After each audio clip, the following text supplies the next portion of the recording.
Hi guys, and we are on day 27. So what have I in store for you today? So we are going to be hitting legs and cardio. I forgot my words there. It's a good way to start a video. And abs today. So there is no real upper body in this one.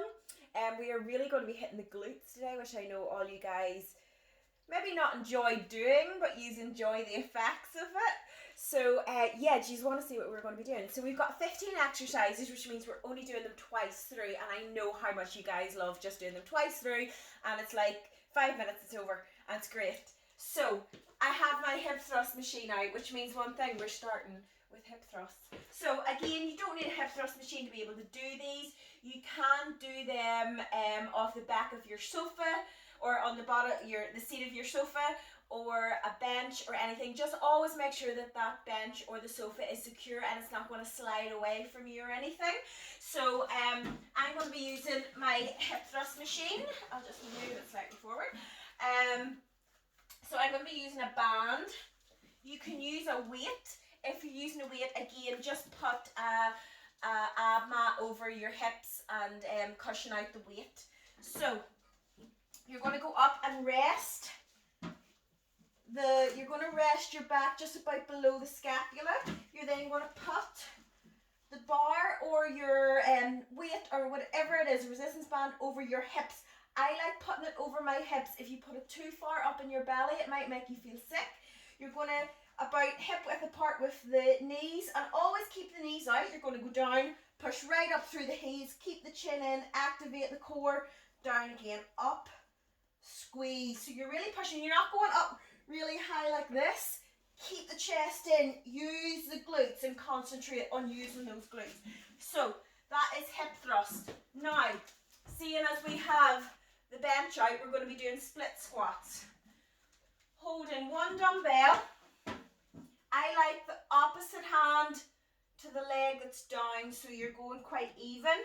You're then going to place just the top of the foot on a bench or again on your sofa, and you want to push that back knee back, pushing right through the front leg and up again, and just working through, driving right through that heel. So we're going to do 45 seconds on that side. We're then simply going to have 15 seconds rest and switch on to the other side, and just exactly the same movement, keeping the core tight, chest up. You can slightly lean forward, but you don't want to be rocking forward. If you do a slight lean forward, it hits a little bit more the glutes and just activate the core. So that is our first ones. And then I'm going to push this out of the way. Oh. And we're going to go in to stiff leg deadlifts. So I did say this is a lot of core, or a lot of legs. So remember, when you're doing stiff leg deadlifts, you're bending through the hips, pushing those hips back, stretching right down the back of the leg, then drive up.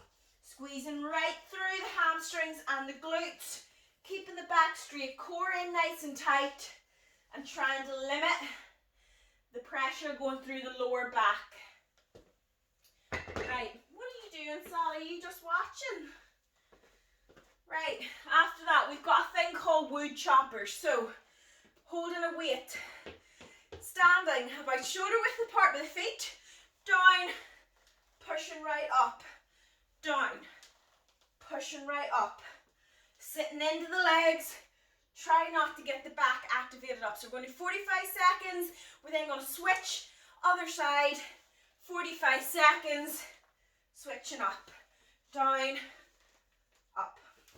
That is a wood chopper.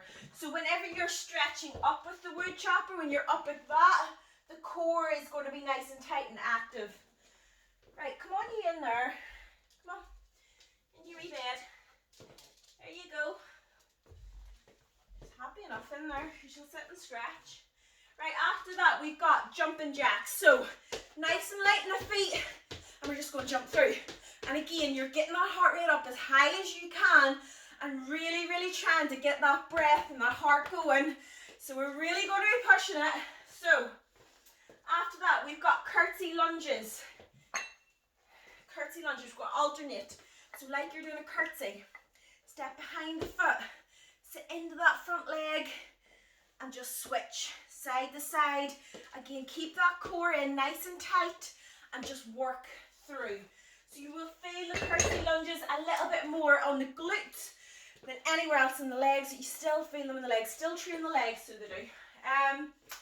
Right, after that, we've actually got squats. So you're going to get dumbbells up at the chest, or get your barbell on your back, or whatever way you're doing it. Get the resistance band around your knees, whatever way you're doing it. Keeping the chest up, sit right into the glutes, push up. So sit into the feet, push up.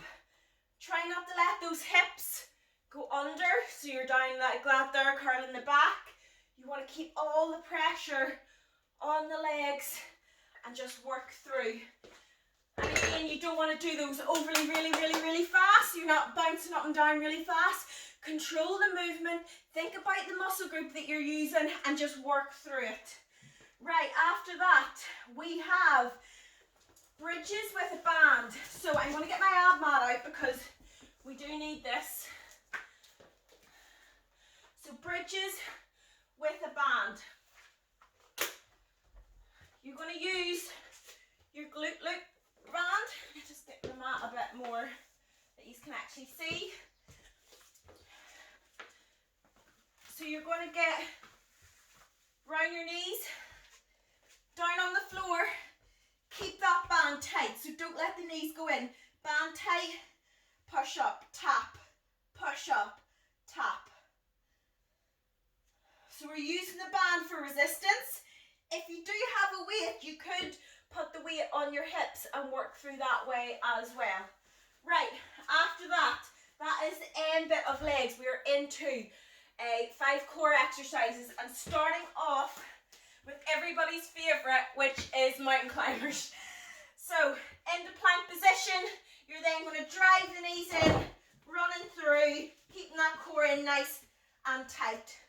45 seconds of those. We are then going to go into scissors. So you're going to lie back.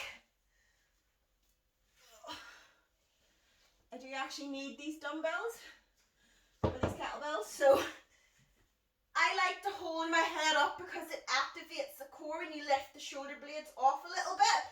Feet in the air, heels up, and you're just going to work through. And just drive through, keeping that core in nice and tight. And again, they're not going to be fast. You're just working through the core and keeping that core nice and active. Right, after that, we've got toe touch crunches. So heels up, toes pointing towards you. You're then going to go up, touch, breathe out, squeeze the core, work through. And after that, I'm going to take my heavier kettlebell and we're going to ab twists. We've done these the last day. So remember, lean back, use the core to lift, squeeze through with the core and just work through. After that, 45 seconds of those. We're then going to do weighted crunches. So I'm going to use my lighter kettlebell, which is a 5, and we're just going to go up. More like a weighted sit-up and squeeze through. That's it. If you can't do that, you're just going to go up.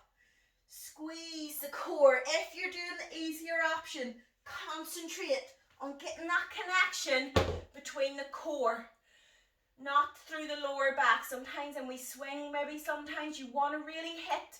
If you're doing the easier option, you still want to be able to feel that going right through the core. So guys, that is day 27. We're going to do that twice through.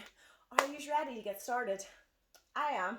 So get the tutorial off and I will see you guys in the workout. Woo!